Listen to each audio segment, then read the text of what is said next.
Welcome back to Interactive Wrestling Radio. Joining us on the Newsmaker line right now is a former WWE and TNA superstar who is now wrestling for the NWA, but is returning back home to his roots at Impact Zone Wrestling this Saturday for PSYCHO CIRCUS as part of Navajo Warrior's retirement tour.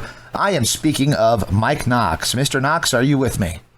I am, sir. It's wonderful to finally be here. It is wonderful to have you on, and we're looking forward to this. You forgot NWA Heavyweight Tag Team Champion? Yes, with a friend of the show. Reigning over a year now. Won the Crockett Cup in what the hell was it? What year is this? 2025. All right, it was a couple years ago. So, yeah, like 2023. I guess that's not really current, but still pretty cool. There you go. That is very cool to have on your resume. That is true. And your tag team partner is Trevor Murdoch, who is a friend of the show, a great guy. How are you enjoying your teamwork with Trevor? I love it, man. Old school. We think the same. We're both really physical. It really was a quick mesh and a quick fit, man. I'm really happy to be his partner. Very cool. It's very cool when I get to dial a local area code to do an interview because it means the guy is local. And as I said in the intro, you're returning home to Impact Zone Wrestling. I think I was in the same building as you back in the day at the sets in Tempe. Oh, my gosh. That seems like so long ago, brother. Yep. Dang, man, I owe so much to Phoenix, to Navajo Warrior, to that the first three numbers on my phone number. It taught me a lot. I moved out of the house at 18. Or no, it wasn't. 21. Mm-hmm. So moved out of the house at 21, went straight to Phoenix, and I was there until I got signed. Training in the same building with Navajo. He was training me. He allowed me to be in the ring 5 days a week. I got to do it. Everything, my whole base of knowledge, of my whole outlook of professional wrestling. What it's supposed to be, the old school way. You know, you shake people's hands and you do this and you do things the right way. And, that comes from Navajo Warrior. Absolutely. He was the real base of knowledge that got me from a very, very, very beginner to backstage at WWE to freaking signed. I put that. I give Nav all the credit in the world, man. Very cool. I love him. He was a father figure and a brother for me, like, for years and years and years. We drove a lot of roads together. He watched me grow up. Like, I don't know. I'm proud to say he's my trainer. Very cool. And as I mentioned, he won't call it a retirement tour, but they're starting to use that word a little more and more as we're getting close to the final date on his tour. He says that, does anybody really retire in pro wrestling? But what is your thoughts on him deciding that he's decided to retire from full-time in-ring competition? Well, I'm not sure how old he is, but I know how old I am. And, I mean, I'd be kidding if I said I didn't think of it every once in a while. I just had this latest injury right here. Mm-hmm. And the first thing I thought was, uh-oh. Like, there's another however many, I don't know if it is what I think it is yet. Mm-hmm. But, it's a long road to recovery, if it is. But I'm seeing the doc tomorrow, and I'm hoping to get the all clear. So, yeah, to clear that up. Heck yeah, man! I'll be in Phoenix either way. That sounds cool. And for those who don't know what we're talking about, part of the reason this was delayed a little bit was you did have, as you put it, the weekend from hell. And now you said you're waiting on an MRI. So what happened? What exactly went wrong? We started a very physical tag team match, and my arm kind of went numb about 20 seconds into it. So I had that feeling before, and I had torn a bicep on my right arm, which took forever. Very annoying injury. So we finished up the match, maybe another 10 minutes or so, and everything went according to what it was supposed to go to. And then they were trying to get me to go to the ER, and I was like, well, I'm in New York. I know what the ER does. Like, they ain't gonna really do nothing, baby. I'll just go ahead and take care of it myself. So that's like that's why we kept getting delayed with this thing, and it's just crazy after crazy, man. But all is good as of now. I'm feeling a lot better, actually. But you never know, man. I got all the stuff coming back in a few days, so it's feeling good. I'm feeling positive, and that's all I can do right now for that. Beautiful. Well, I wish you the best of luck with that, and I'm looking forward to seeing you on Saturday. We'll talk a little more about PSYCHO CIRCUS. Love the name of the event. They throw a lot of KISS names. It threw me back. The name of the event threw me back to the end of the TNA days, the Menagerie. The Menagerie, that's right. Yeah, baby. I didn't even connect those dots. I don't know if it was voted. The least favorite group in the world, or the worst faction. But if it wasn't, it should have been. See, I was going to say I disagree, because you guys had some fun. You had Rob Terry in there for a period of time. Rebel, there's nothing wrong with having Rebel on the TV, and you did some interesting backstage vignettes with her too, where you guys really seemed to be meshing, and the angle was pretty strong, but I guess maybe the delivery was what happened with that. What went wrong with the Menagerie? Why didn't you like it?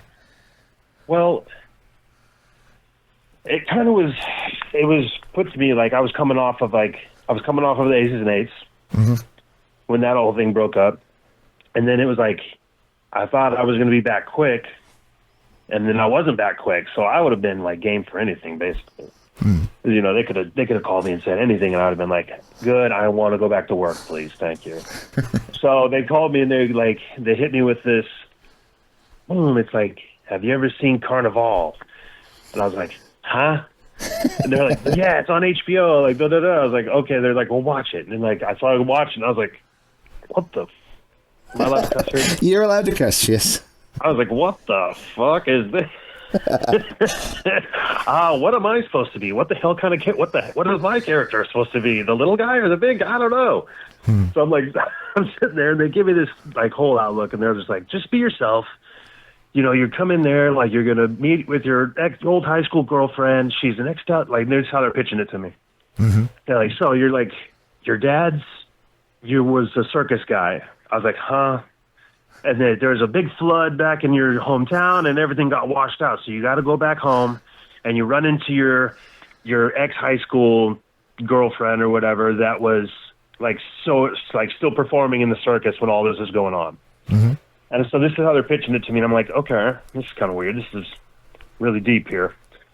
So they're like, we got a guy to play your dad. And I was like, huh? Like, shit. I was like, can we at least use my dad? And he's like, no, this guy's an actor. He's like over there, blah, blah, blah. So I was like, okay. So we went and like shot this weird-ass like vignette. And they're like, so what we're going to do is like, so they got to continue with the pitch. They're like, so we're going to give you a clown. And we're going to, like, I'm like, okay, that's kind of weird. He's like, and we're going to give you the strong man. We're going to give you these acts from your circus. You're going to bring them in because they've got nowhere to go. And we're going to put them in the ring, and they're going to do, it's going to be, they explain it so, like, where, like, sort of made sense a little bit. And I was like, okay, so I'm just like, so what is my character supposed to be then? Like, I'm not supposed to be like a barker, or like I'm not supposed to be like, what am I supposed to be? And they're like, they had nothing for me. Like, no, nothing. They're just like, well, just kind of go out there and do your thing. I was like, okay, so like, what kind of gear am I supposed to wear? And they're like, all right, well, we'll figure that out, and blah, blah, blah. So like, they tell me all this shit over the phone, and then we like go film all these really awkward, like, the Mike Knox coming home to the flooded out circus, like vignettes and stuff. Yeah. So, and then like right about that time is when TNA is going like hitting the shitsville. You know what I mean? Like, yeah, like everyone's leaving. They're switching. Like, people ain't getting paid for months and months. Like, it was what was it, man? Like we kept switching TV networks. Yeah, you went from like Spike. from one like bus network to another bus network to like another, like, and it was like, shit, man, we can't even watch this shit. And it was like, so it's like now they bring in another guy. So like whoever's idea, the first one, whoever the idea that was, is now shuttled out. And now I'm some big from what's his name, John Gubrick. Called Big, yeah, Big. So he comes in and he's like, we're gonna hook you up here, man. Like, we're gonna continue with this. We're gonna put you on the house shows because remember, I've been sitting home now, like not making no dough. So it's like he's like, we're gonna put you on all the shows. We'll have you guys come out before the show even, and we'll have Rob like bending the big bars and doing the strongman shit and lifting the really heavy weights and shit. We'll have your girl like doing the fire twirling, which was like her specialty. She's like a fire dancer. We'll have Crazy Steve out there like making balloon animals and like riding his little trike and doing cartwheels and stuff and like entertaining all the kids. I was like, oh shit, so we're gonna be over. Like, like I just get to go out there and like be babyface and like glad hand people and say, oh hey, here's Steve, here's this guy, you know, whatever. And like, so they signed me this little deal ski, and we come in to actually start doing the matches, and it was supposed to be like this big reveal, like we're getting them sent to the impact zone or whatever it's called in a big crate. So it's supposed to be this big reveal thing, like where the crate busts open and these guys are like all full bore circus, like like just like. So of course it comes off like a fart. It doesn't go over well. Today is supposed to be doing, Rebel's supposed to be doing like the fire dances, right? So that was the whole reason that she was brought in, was to do those fire dances. And the fire chief at Universal Studios would not allow it. So she had to do the sparklers. And then they didn't want the sparklers. So it like ended up being like a little kid's like, I don't know, like streamer or some crap. Like it was so dumb.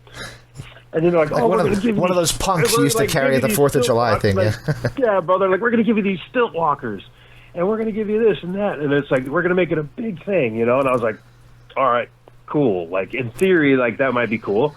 So then like the day comes and like we got the stilt walkers are there and like everybody's there and everybody's all pumped up, right? And then like I'm waiting for my gear to show up because I thought they're supposed to give me gear. And they had nothing for me. So they're like, we had like kind of wear your biker gear and like, but like not like da-da-da. I was like, so like what, like jeans and shit? they're like, yeah. So I do that. I was like, did you guys like, did anybody think this through? they're like, oh yeah, don't worry, man. Here's what we're going to do. We're going to keep your music playing the entire match. Like the circus music, it's just going to play. I was like, oh, like New Jack. Yeah, that's exactly where my mind went. Exactly. Yeah, right. so I was like, okay, like New Jack. So I was like, okay, that's pretty cool. That means I'm just going to like fucking mop fools up and like I'm in it. You know what I mean? Like they're like blah, blah, blah. So I go to the first like match, and I think it was against like Frankie or something, because I remember he was pissed at the time because like he was on one of the top guys, and like all these like regime changes and all this crap with the pay and like all this stuff was going on, and he was like almost felt like he was getting pushed out the door. So like then they throw him in there with me like for my first coming back match. So I look on the sheet and it's like 8 minutes, and I'm like, I'm the baby face, right? And they're like, yeah, you're the baby face. I was like, that means I got to take heat. And they're like, yeah. And I'm like, you're going to play my music for 8 fucking minutes while I take heat? Like, so that's kind of what happened. So, like, immediately it was a fart. You know what I mean? Like, and then, like, so, like, throughout the thing, like, Steve, he ended up, like, when I met him, this is a funny story. I'm going to say it just because I just saw him, like, this weekend. Oh, cool. So I finally meet my clown. And I know he's like a worker, and like, cause he's like EY's buddy, and like, that's kind of all I really knew of him at that time. So he comes in and he's got these huge, like almost comical glasses. Yeah. Like, By the so way, thick. he and I are both legally blind, so I get That's it. exactly right, which is hilarious to me because I was legally blind in my left eye for my whole life. Wow, there you So go. I'm like, so I see this guy coming up, and I start giggling a little bit, right? And I'm just like, I'm looking around, and he like takes the glasses off, and he's like, yeah, man, I'm blind as hell. And I'm like, is this a fucking rib? Like, what are these guys doing to me here? You know, so anyways, he gets in the ring and he's never missed a beat, a step, a spot. He never missed a timing thing. Like he ended up being so damn good. And he's one of my freaking dear friends to this day. Like I said, every time I see him, it makes my heart explode with joy. So like we had that thing going on. And then we had like, they told him like not to really wrestle, like do clown moves. So like all weird moves. Like only kind of like he goes in there and takes heat and then like does like one crazy move and then like so then we got Rob Terry and arguably the greatest body in the business ever, maybe. I mean, he's a beast, absolutely. Insanely jacked in every aspect of it, every piece of his body. So he was excited because he thought that they were going to let him work a little bit because he'd been working hard. Like trying to get better. So they put him in the gear, and the gear looks mean as hell.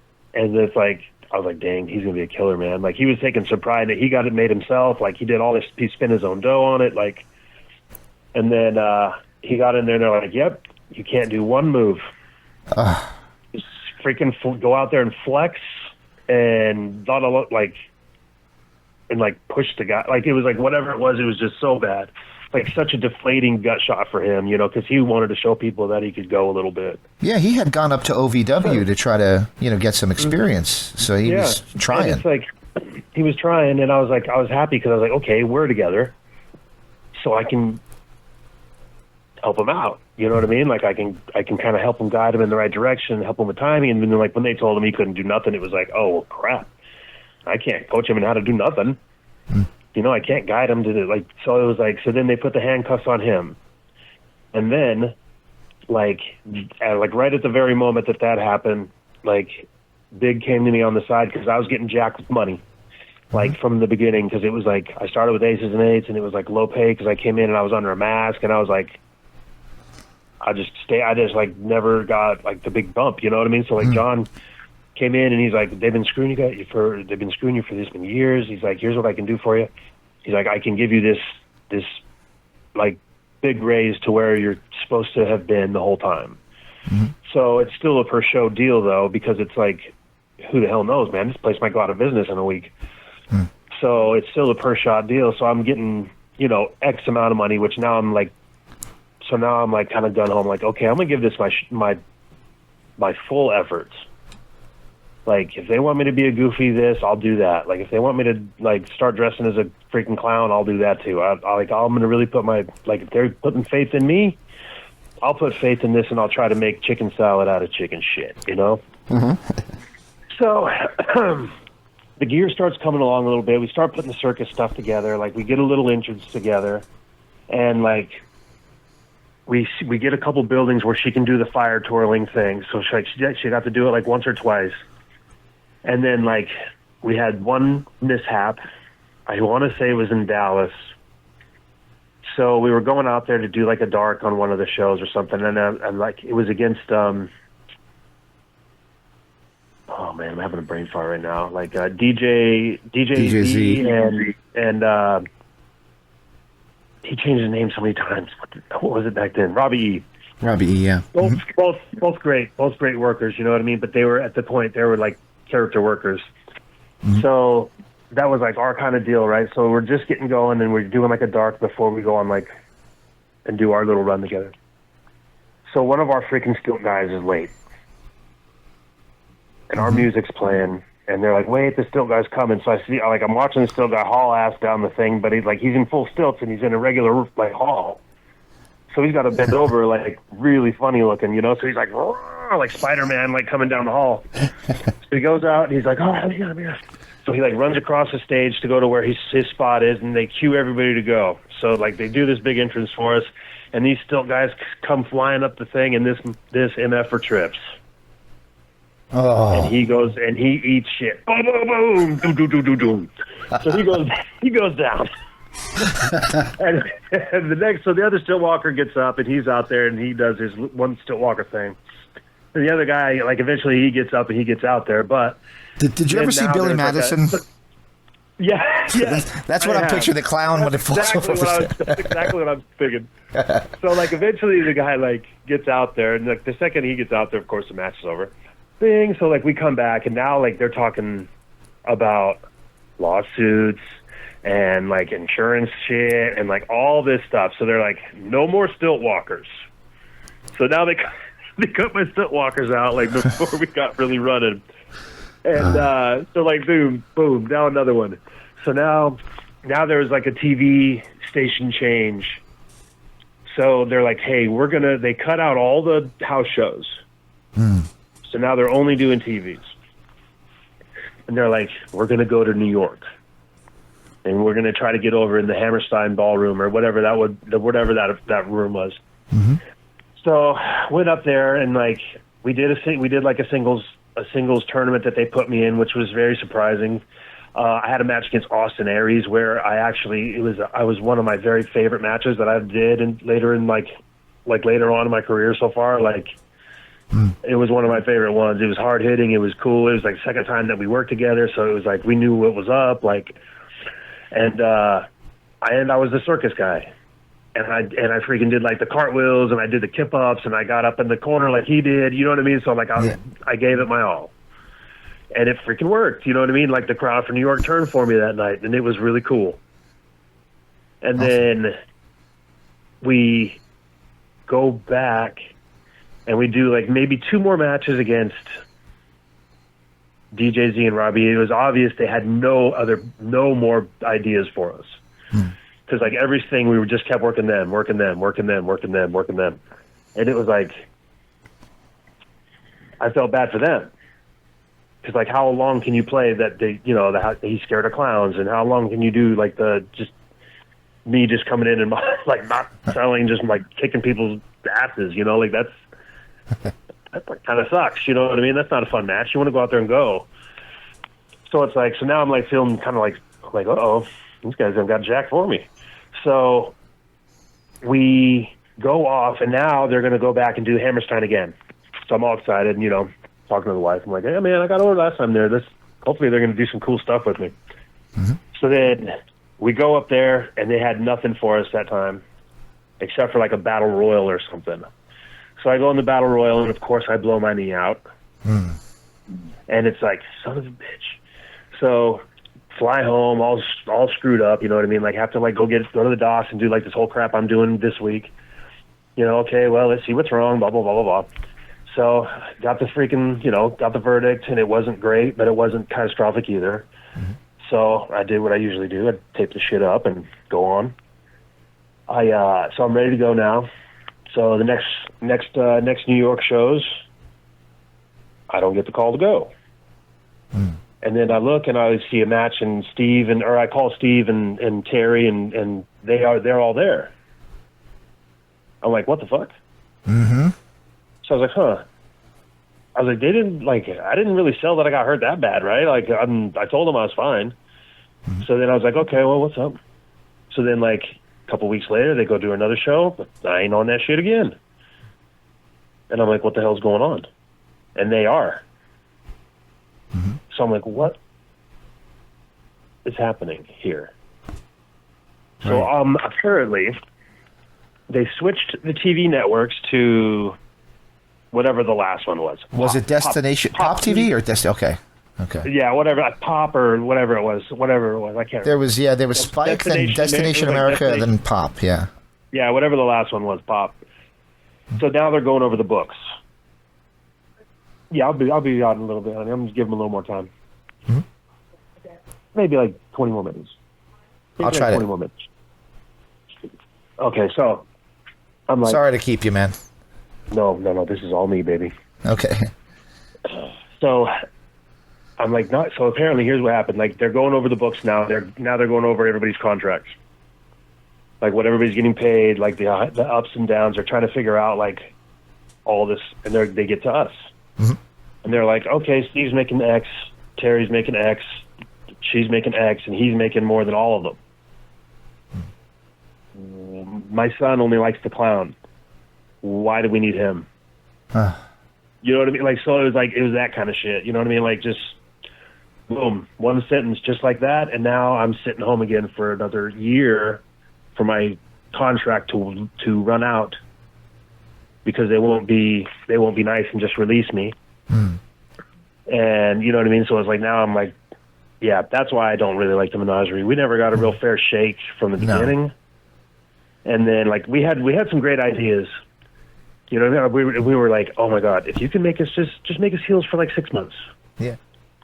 We just let us be creepy, let us do this crap. Like we had this whole thing, like Steve had like the freaking It clown shit, like with the balloons coming out of their bags and the blood coming out of it. Like we had all these cool like vignettes planned and all this crap, and they're like, no, man, you guys are better as baby faces. We need baby faces on the show and blah blah blah blah blah. And it's like just like this, the complete slough off.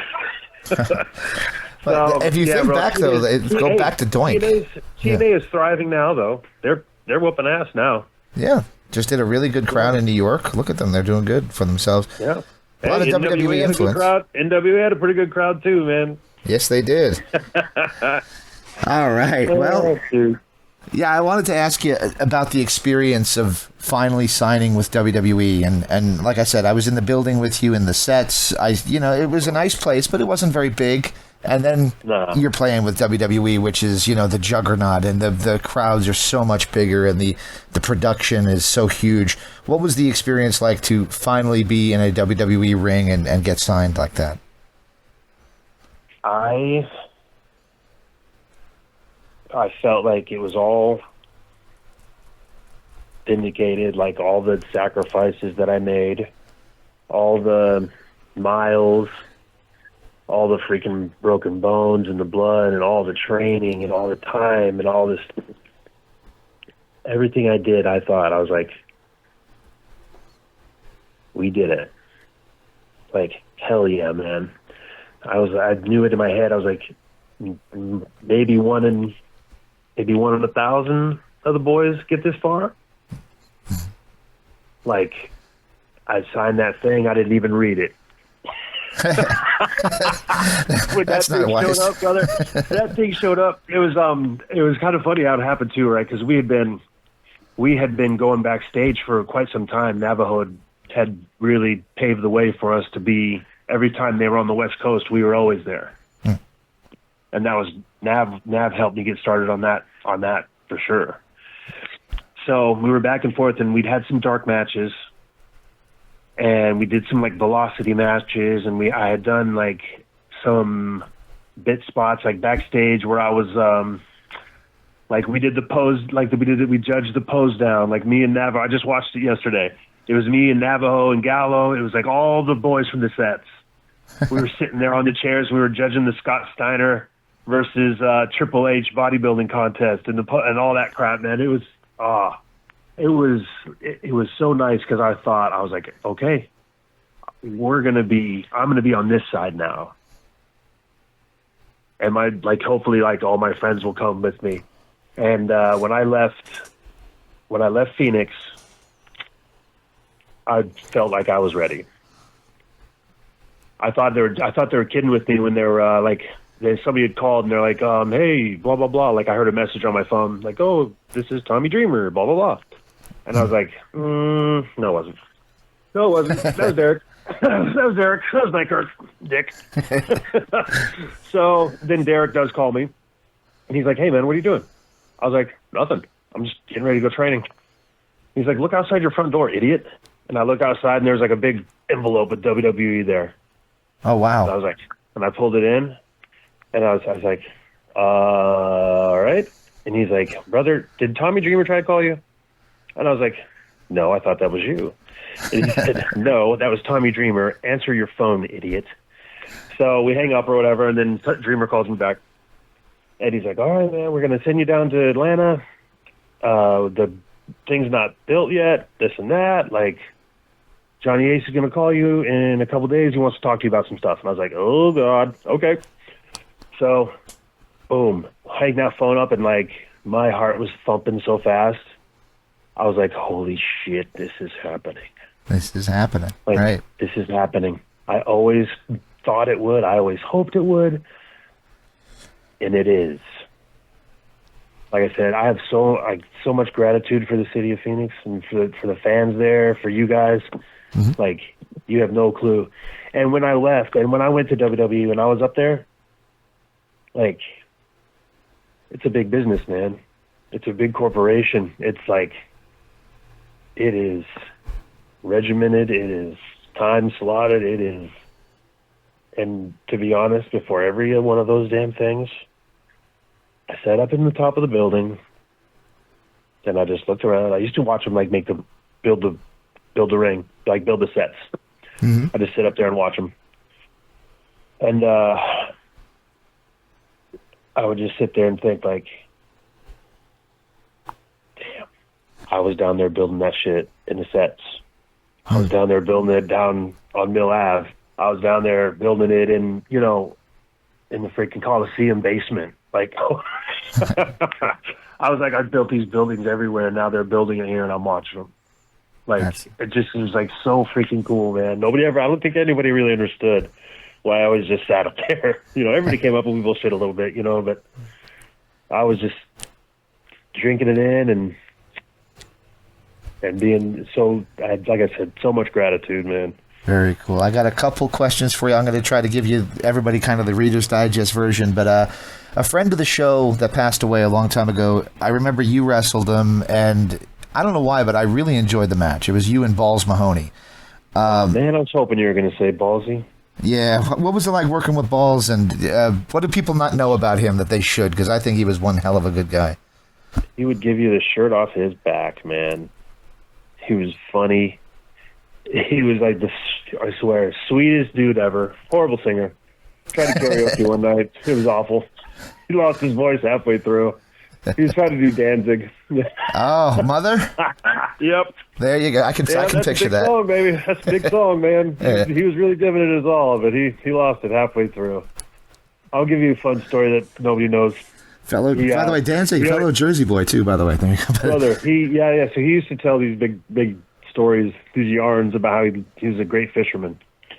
He used to say he caught a shark off out there in New Jersey. Mm-hmm. He had to, like, pull it in the boat and freaking stab it to death with a fork. So I'm sitting there, I was just like, so one year we were doing Mania, and it was in Orlando. Mm-hmm. And there's all these lakes out here, so Drew, my one of my best friends in the world, probably my best friend in the world, Luke Gallows. Oh, okay. Mm-hmm. His whole family came down, and they, like, rented this, like, hey, man, we got all day out on the lake. It's a private fishing lake. We're doing this whole thing. Like, they're huge into that. I'm not, dude. I just drink beer. So I'm like, hell yeah, baby, I'll go. So we go out there and 8 o'clock in the morning or 7 or whatever, jump on the boat, and who comes trawling up? Balls Mother effing Mahoney. And his Satan shirt cut off, like, with the star thing on it, right? And it's, like, cut off. It looked like he was wearing his gear, So he comes coming up, and he jumps in the boat, and Drew's like, hey, I invited Balls. And, like, so Drew's dad is like, what's your name? He's like, Balls. He's like, I'm not calling you Balls. What is your name? He's like, John. He's like, John, it's nice to meet you, buddy. Come aboard. So we go out fishing, right? And then about 1 hour into this trip, and you know what? I ain't knocking nothing. He was a great fisherman. He was casting that reel, and he was hooking stuff so clean. I was really impressed. And then about an hour into it, Drew got an emergency phone call to go and do an autograph signing. Mm. So he had to leave right away. But we didn't. So we spent the whole rest of the day, like Balls Mahoney and me and Drew's family, out on the lake just freaking pulling in bass, like one after the other. He got so freaking sunburned, he almost had to go home. He didn't wear no sleeves. Oh, he didn't wear no sunscreen. He didn't wear nothing, out on the lake all day long. It was like one of those hilarious, like, You remember Summer Rental with John Candy? Yes, like, yes. He was so burned he couldn't. It was like one of those.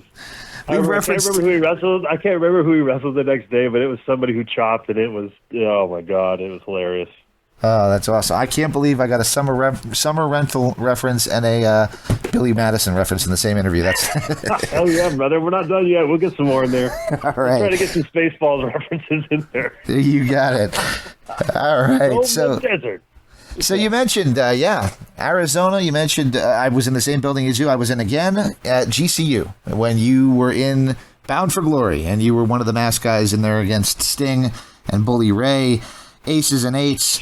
I got to tell you, I loved Aces and Eights. I thought it was one of the better faction angles that they've done since the NWO. I thought it really was coming off well. There seemed to be some stop-starts with it, but what was it like being part of that and working with guys like Sting and Bully? All right. I'm going to put all the politics aside, and I'm going to put all the money stuff aside. Mm-hmm.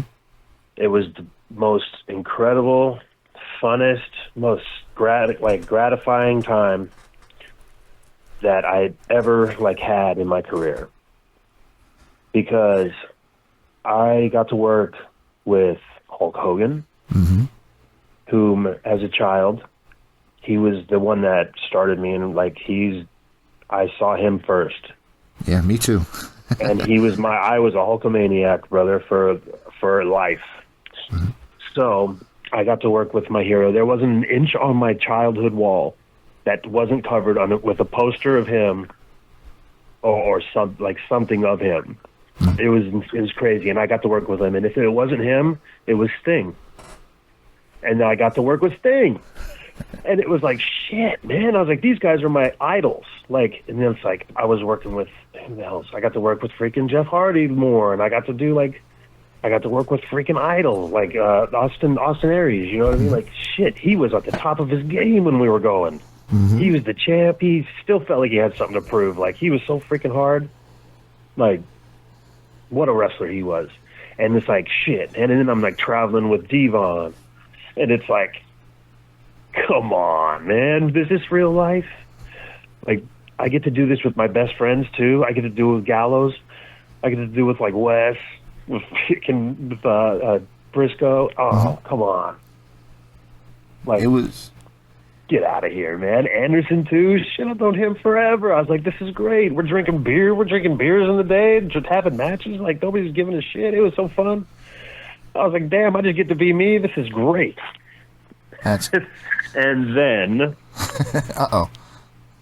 Shit. It always... There's always an end then, right? It was same kind of thing that happened, regime change. You know, they had contracts were ended. They let the Hulkster get out of there. You know what I mean? People started leaving. They weren't paying people. Oh shit, I forgot Angle. Yeah, Kurt Angle. Yep. How did I forget that, man? I got to take some Germans. Hell, man. Do you... From the inside, it was the best. It was the best all the way up until when, after Drew left, and then D'Lo, they kind of pushed D'Lo out, and then it was kind of it was just we just started falling, and okay, so there was just it just started when it started going bad, it went real bad real fast. Did you feel that the TNA roster and you guys with the show you were putting on, that it should have been bigger than it was, viewership wise, and it should have been bigger venues? Because the shows were really, really good. If you go back and watch them now, they were entertaining from minute one to minute end. Brother, I remember there was so many good matches that stuck out in my mind.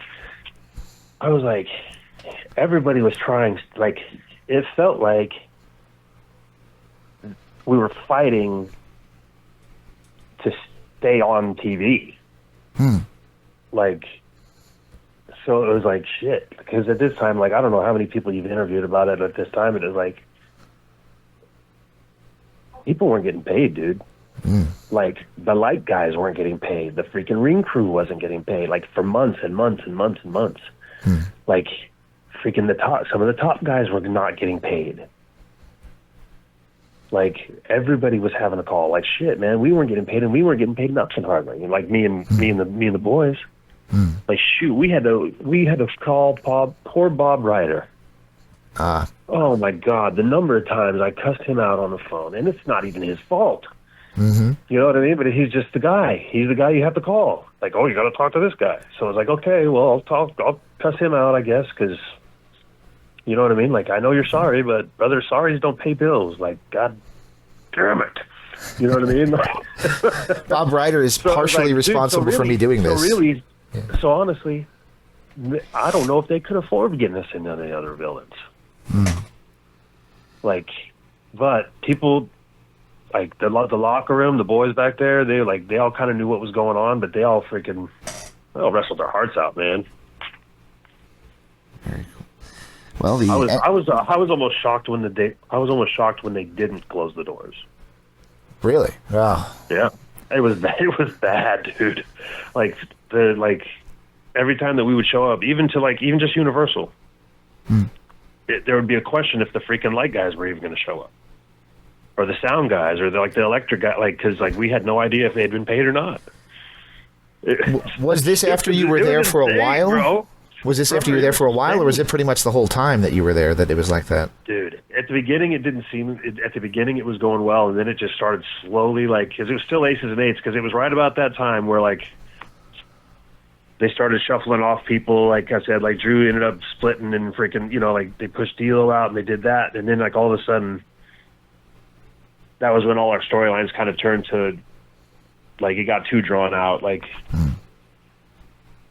They just kept pulling at the same stuff with Bully and all those guys. So it was there wasn't nowhere for us to go.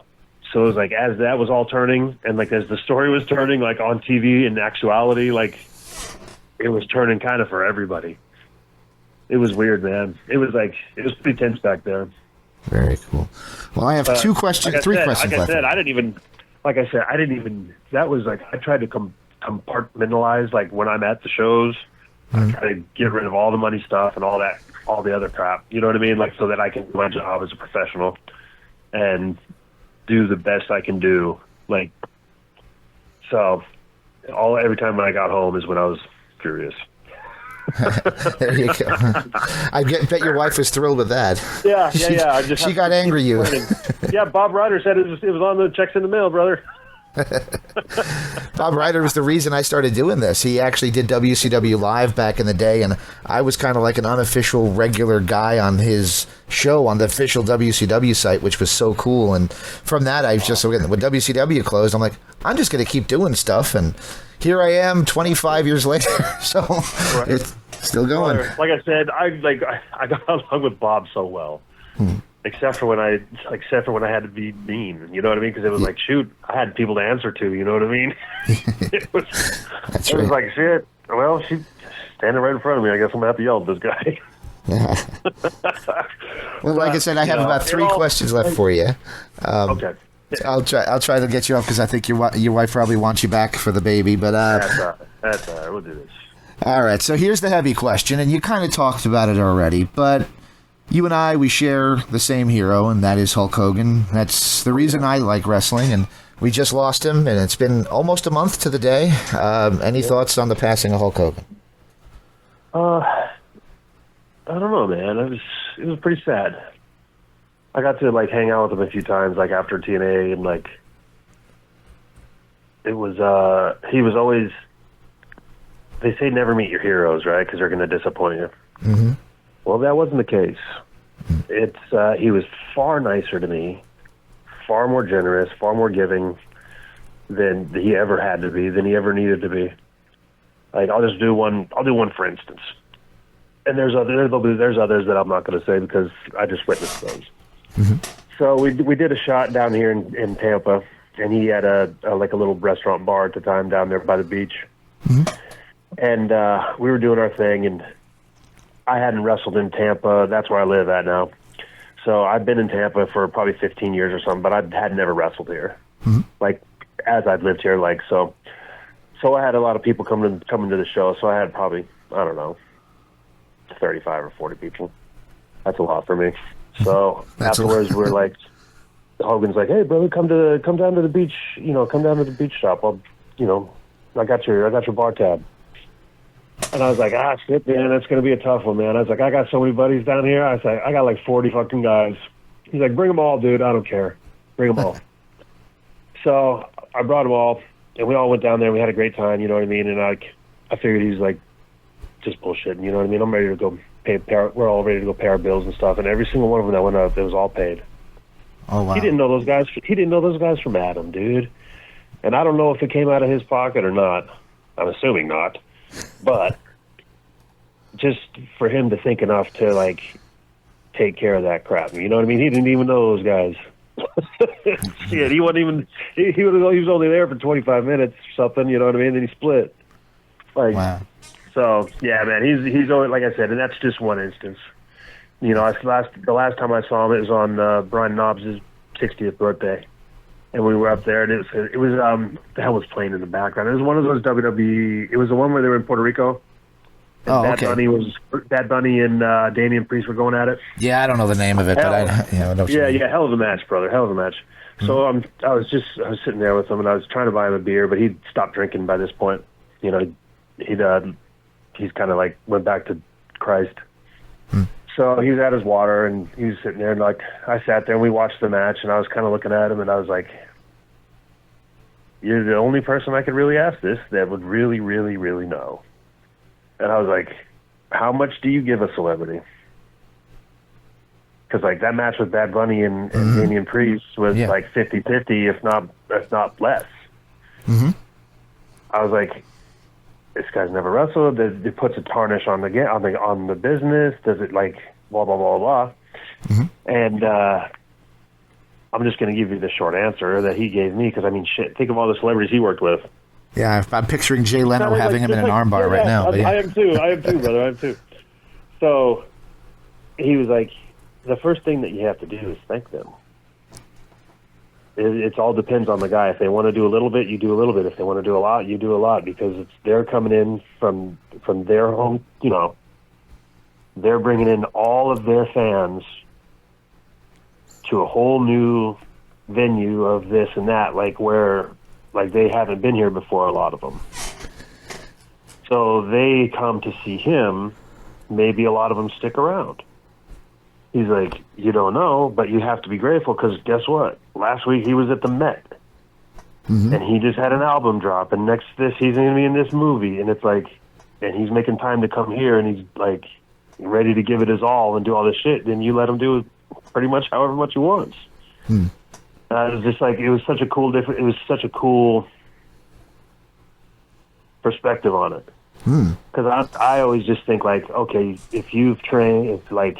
In real life, if like a normal rapper would go up against a freaking 6'7" jacked Puerto Rican guy who fights everybody all the time, all year long, you know what I mean? Like, what the hell you think's going to happen? Like, and then, but it's like, it's honest because I got another buddy down here who's the head guy at one of the gentlemen's clubs down here. And he said that it was, what was it? When it was Mania was down here and Bad Bunny did some spot. He said that he couldn't believe it, that almost every single person that came in there for the wrestling thing came to see him. Wow. Bad Bunny. He's like, I couldn't believe it, dude. He's like, almost every single fan that came in to see him. He's like, so he's like, I didn't even know who the fuck this guy was. Like, yeah, I was like, shit, I still don't. Right. You mean the guy from Happy Gilmore too? I think he is.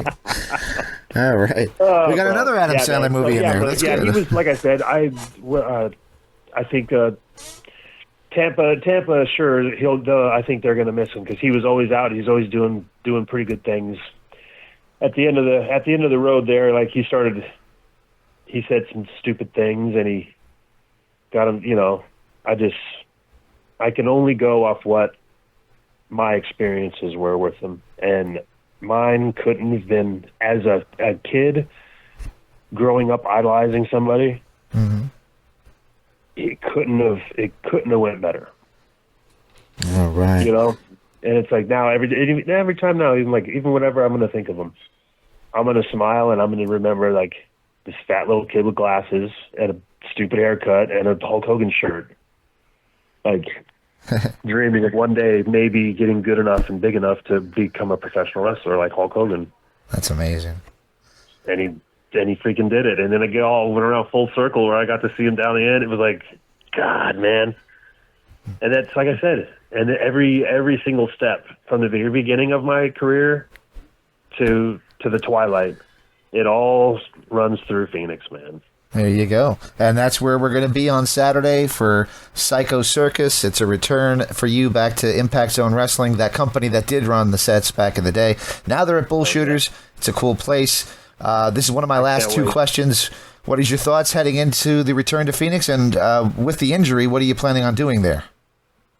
I don't want to say anything until I see the doc. I'm feeling pretty good right now, but I don't want to promise anything. I will be at the show. I wouldn't miss it for the world. I love Navajo Warrior. I was really, really hoping to get in there with them. I think I still can, but I won't know until tomorrow. If not, maybe I can come and host the events. Maybe I can be a special referee. Maybe I could do something fun for everybody. But I'm going to be there, and I'm going to shake everybody's hand, and I'm going to be. As soon as I heard that this was happening, I haven't stopped thinking about it.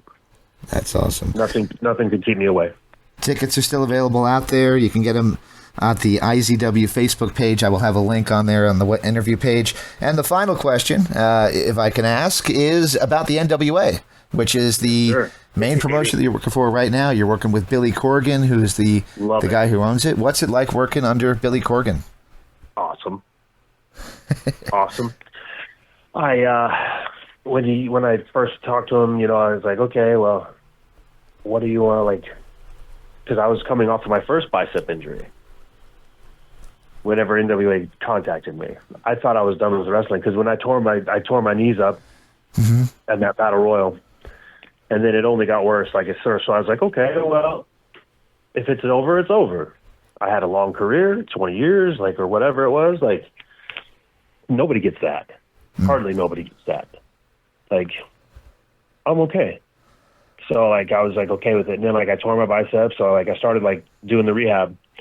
So I started getting myself back in shape. And the day I went to the doctor and they cut, I got the surgery or whatever, Pat Kenny called me and he's like, hey man, we got a spot. If you're interested, would you like to give it a shot? I was like, oh shit, man.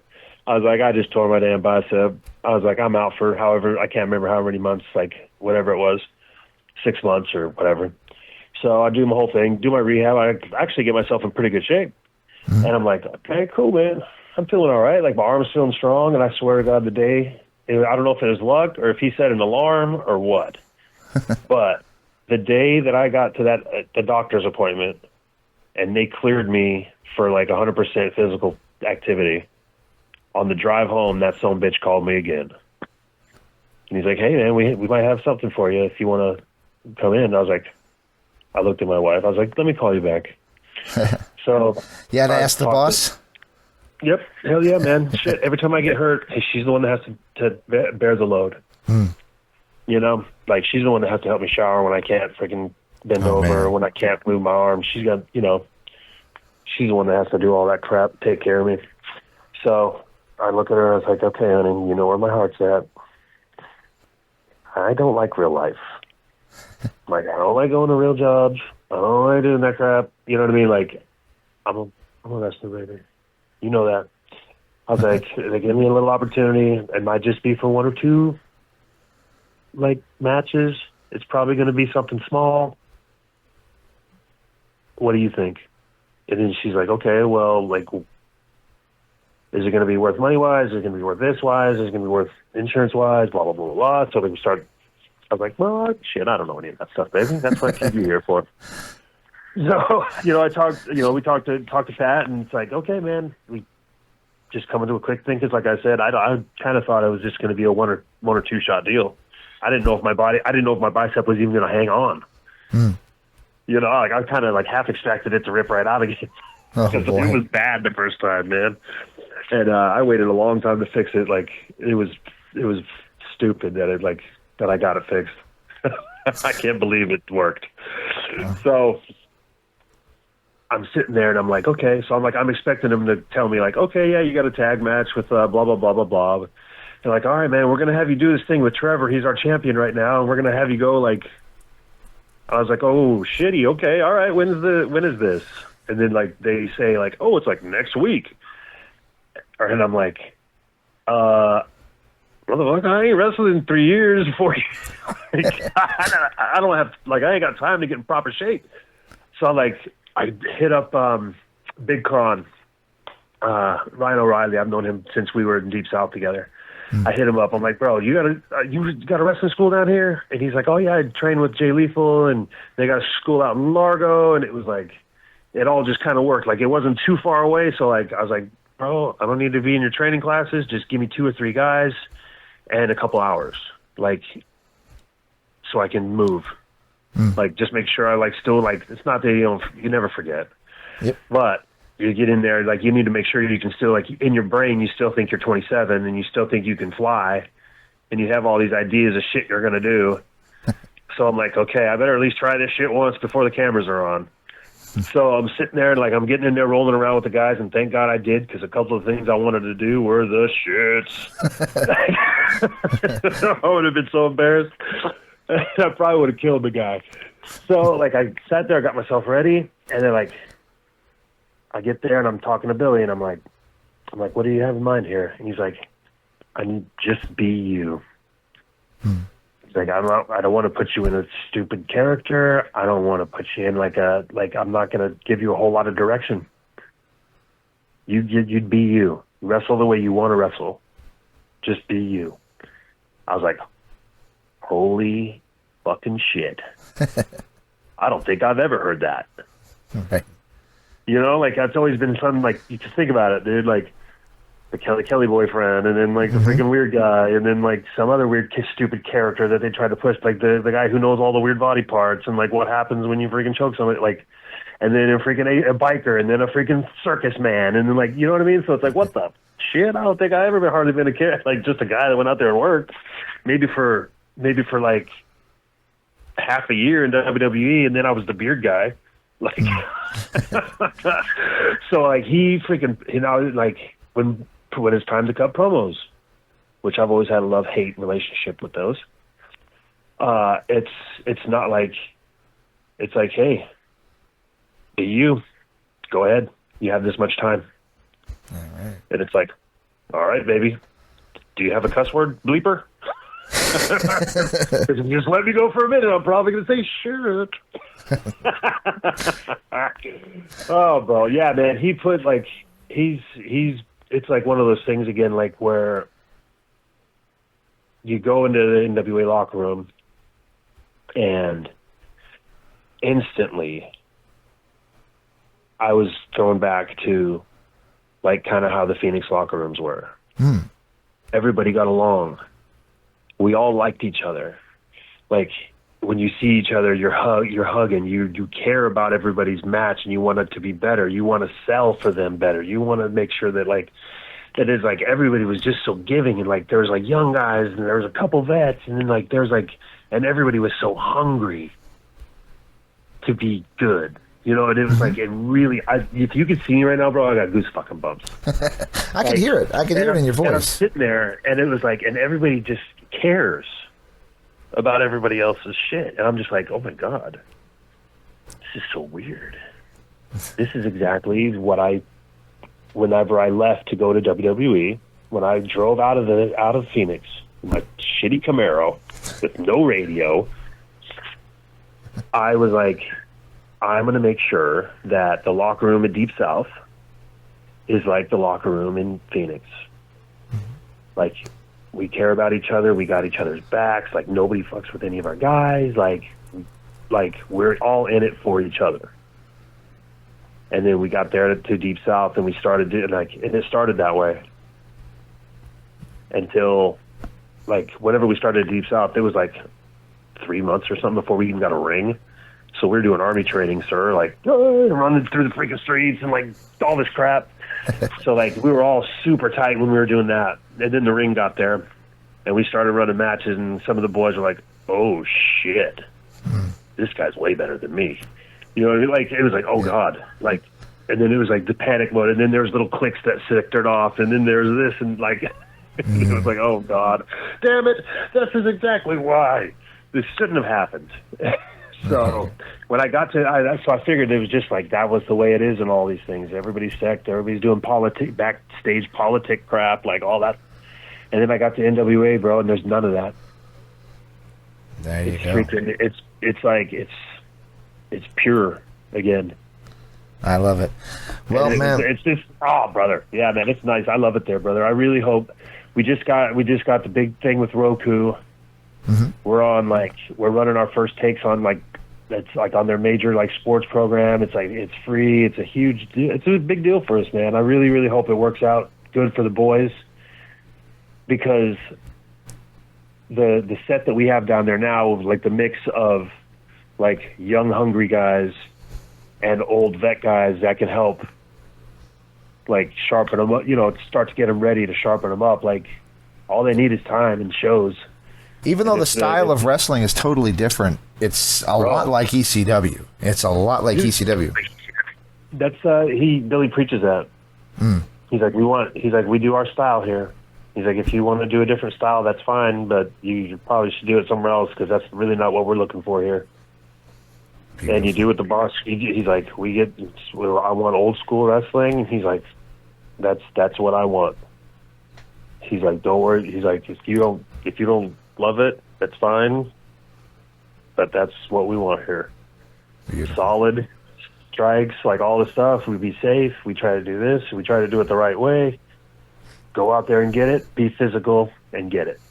You know, like, and it's like, shit, yeah, man. Like, he's like, he I don't know, man. He fires us up. There you go. All right, man. Well, I took a little bit more than 20 minutes. I apologize for that. I really do appreciate you. Brother, I owed you that, dude.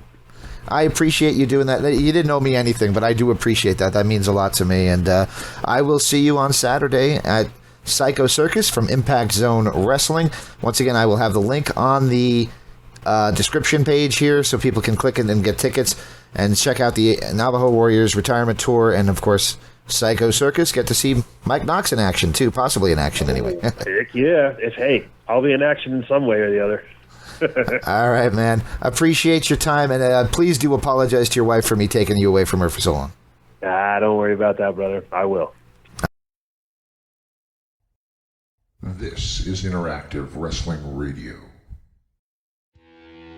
Interactive Wrestling Radio. Interactive Wrestling Radio. Interactive Wrestling Radio. Interactive Wrestling Radio. Interactive Wrestling Radio. Interactive Wrestling Radio. Oh, rush. Featuring the interactive interview. Interactive interview. Interactive interview. Interactive interview. Interactive interview. Interactive interview. Interactive interview. Oh yeah. Formerly the Blaze. The Blaze. The Blaze. The Blaze. The Blaze. The Blaze. The Blaze. The Blaze. The Blaze. The Blaze. The Blaze rock. Yo, Maniacs, so what you gonna do when a Blaze of Maniacs runs wild on you? On WrestlingEpicenter.com. Wrestling Epicenter. Wrestling Epicenter. Wrestling Epicenter. Wrestling Epicenter. Wrestling Epicenter. The Wrestling Epicenter. Don't get off. And now we shamelessly name drop from our history. The Wrestling Epicenter would like to apologize for the following. All right, everybody. Arriba la raza. Viva la raza. Hey, y'all. Hello, ladies. Hey, guys. We had a lovely conversation. First lady. Absolutely. Oh, look at me. She's so kooky. Hi. Be there. Where else? Interactive Wrestling Radio. Wrestling Epicenter. Oh, my God. You win. Wow. Being interactive. Wow. I just got some noise. I was not shooting. Yeah, I almost missed my pants. Breaking neck. I got 2 words for you. I've heard a lot about you guys. Let's go. I see my language getting over the shot. I see them now. We're into the many. No nerves. That was great. It's going to be cool. Woo. What it's all about. The purest point of view. The living legend. Arrogant. You're listening to me. Instead of statement, I'm talking to you. So lonely without you. Yeah. In the land of extreme. Testify. Nevermore. Interactive interview. I'm not just the best. Interactive interview with a plastic You head. earned the right. Nobody. You better keep listening. Thank you very much. Controversy creates chaos. Professional wrestling. Maybe in the SAB. Memphis Wrestling. The guy on fire. We were sexy. What a show. The one and only. Interactive Wrestling Radio. Wrestling Epicenter. Interactive interview. We took care of the business in ballet. We are huge with this whole. You're where it's at. You gotta recognize you're the best. Make sure to tune in each and every week. I'll come out of your computer. Knock down your door and turn it on for you. Or else I'm gonna kick your stinking teeth in. And that's the bottom line. Have a nice day. Don't forget to like and subscribe.